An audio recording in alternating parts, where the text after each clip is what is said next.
Have you been looking for ways to make money on the side while keeping your regular job? Or are you looking for one of the best ways to make money from home? If you're looking for a side hustle or for a profitable work-from-home business that you can start with little money, then you may consider buying and selling things as a way to go. It's called flipping and almost anyone can do it. You do not need much startup capital and you do not require extensive training to start. You can start with no money in your hands. If you love searching for deals and having fun doing that, then flipping items for profit is for you. Flipping is the process of finding items that are of little or no value to the current owners and getting them sold to individuals who need them. In other words, a flipper is a person that purchases an item at a lower price from one market and sells at a higher price in another market. Hello viewers. Steven here, and I welcome you to this channel where we talk about investing, business and finance. If you are new here, welcome, and why not hit that subscribe button and join our community. And as always guys, give this video a thumbs up for that YouTube algorithm. Now, let's get into it. To get a clearer picture of how flipping works, the story about this happily married couple could help. Jack and Mary have been together for 10 years. Jack worked as a vehicle inspector while Mary worked as a choreographer. Jack had been buying and selling items as a side hustle before he met Mary. He continued with his trade after they both got married. From the profits he made, Jack could afford extra comfort for his family, such as paying for fun vacations and keeping clean credit records. Mary took no interest in her husband's side business until she had her baby. The agency she worked for would not grant her a paid maternity leave. After weeks of not getting paid, the couple began to feel the impact of Mary's paychecks not coming. So the new mom decided to try out some of the things she saw her husband do. She quickly gathered some of the idle items in their home. She took pictures and listed them for sale on some online marketplaces. It began as a joke to her. Before long, the listed items started selling off and Mary saw money rolling in. When she couldn't find any more idle items from their home, she began to accompany her husband to the flea market and yard sales to source goods. From making a few $100 in her first month, she quickly started making several thousands of dollars in profit monthly. Needless to say, Mary never went back to her job as a choreographer. Today the couple buys and sells things as a full-time job and they're living the life of their dreams. Here are some benefits of buying and selling items. The entry level is low. To build a startup business in any niche, you may need to follow some processes. This may include registering your business name, renting an office space, and hiring some individuals that would assist you. All of this requires a lot of money, time, and effort. You may need some tens of thousands of dollars as a startup investment. But you can start flipping items for a profit with as little as $10 to $50. You also do not need to spend a long time in planning and execution, as is the case with other businesses.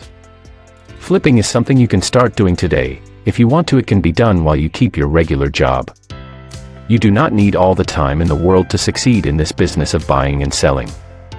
All you need for a startup is about 15 to 20 hours of work in a week. This minimal time investment is enough for you to make a couple of $100 while you gain more exposure in your new trade. It has the potential of becoming a full-time job.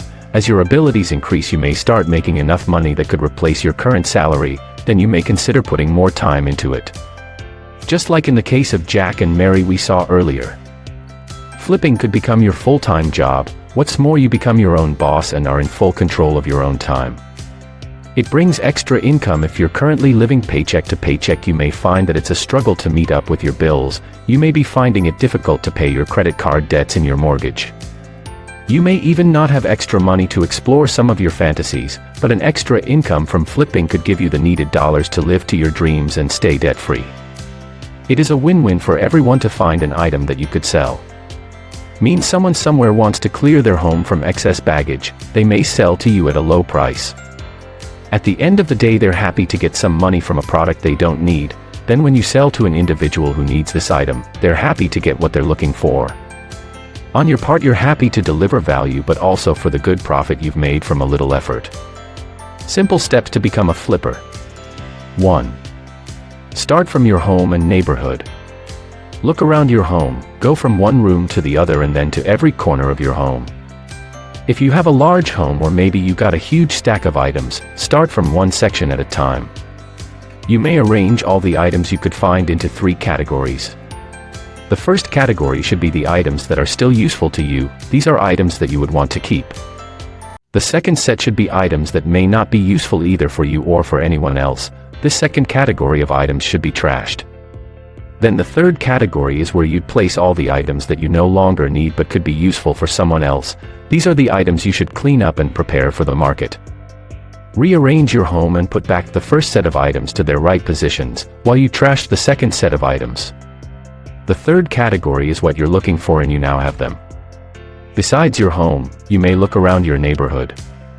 If you have cooperative neighbors, politely ask them for the items in their homes that they no longer need. You may be surprised to see how they'll gladly hand these items to you. 2. Research even though the items are yours. You may not know how valuable or how relevant they could be to those that need them. You can do a little research on the internet to find out how much value is placed on similar or related items.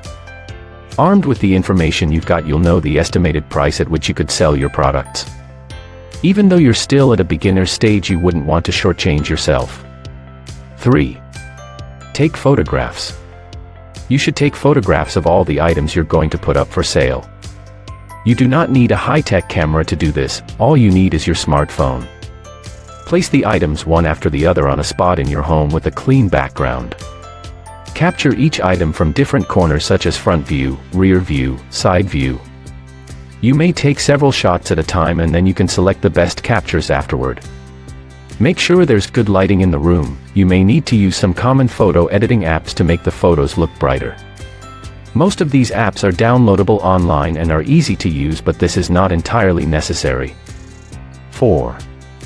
List your products for sale. Now that you have your photos, it's time to list your products for sale. Register and create an account with an online marketplace such as 1. eBay, 2. Facebook Marketplace, 3. Craigslist, 4. Poshmark, 5. OfferUp. The registration on most of these platforms is free, but you may need to pay a commission with each sale you make on some of them. For instance, eBay takes a 10% commission from each sale. You should also determine the payment platform you'll be using to receive payments. Most online marketplaces accept PayPal as a payment channel. If you'll be using PayPal to receive money, you may need to know that PayPal takes 3% from every successful transaction. So you should factor those extra costs onto your price tag. Let's say you intend to list a product at $80 on eBay. When you consider the 10% that eBay will take and the 3% PayPal will deduct, it'll be safe to list the item for $100. I hope this makes sense. Good. You may now upload the images you took of the products. Make sure each image matches the listing you're creating for them. Cross-check your spellings and the figures. See if they match the exact descriptions you intended. Don't be like Mr. Jones. Mr. Jones was listing a product that he intended to sell for $1,000, but he omitted one zero, so what the buyer on the end saw was $100 instead of $1,000.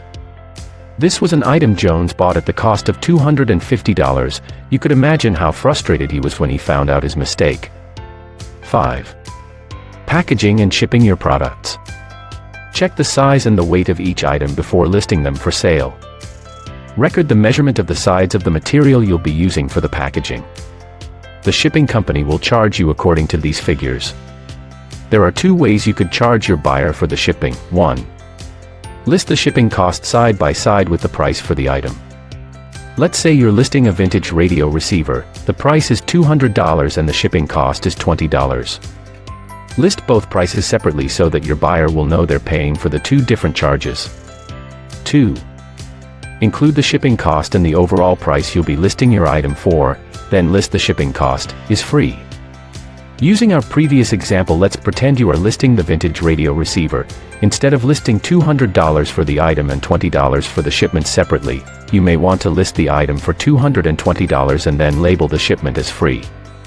This idea is a marketing strategy that works all the time on the psychology of buyers. Don't we all like free services? Package your items with materials that would not be too big for them or too small. If the container is too big, it may cause a shaking during shipment, which could cause damage to the product. Also, if the casing is too tight, it could cause some scratches on the product surface. Your goal should be to keep everything as clean as possible. 6.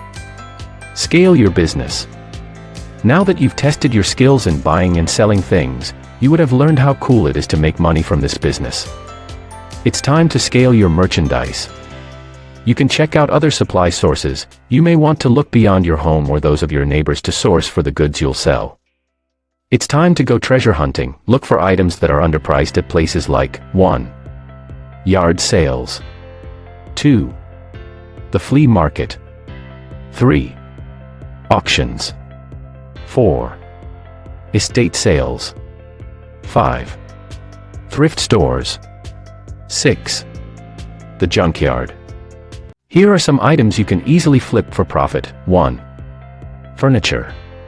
2. Records and record players. 3. Antiques. 4. Used appliances. 5. Vintage electronics. 6. Clothes. 7. Shoes. 8. Cufflinks. 9. Vintage eyeglasses. 10. Sports memorabilia. 11. Collected toys. 12. Bicycles. 13. Strollers. Well folks, thank you so much for watching. If you enjoyed the video, give it a thumbs up, and if you're new here, welcome and subscribe for more content like this. With that said, have a great day and see you in the next one.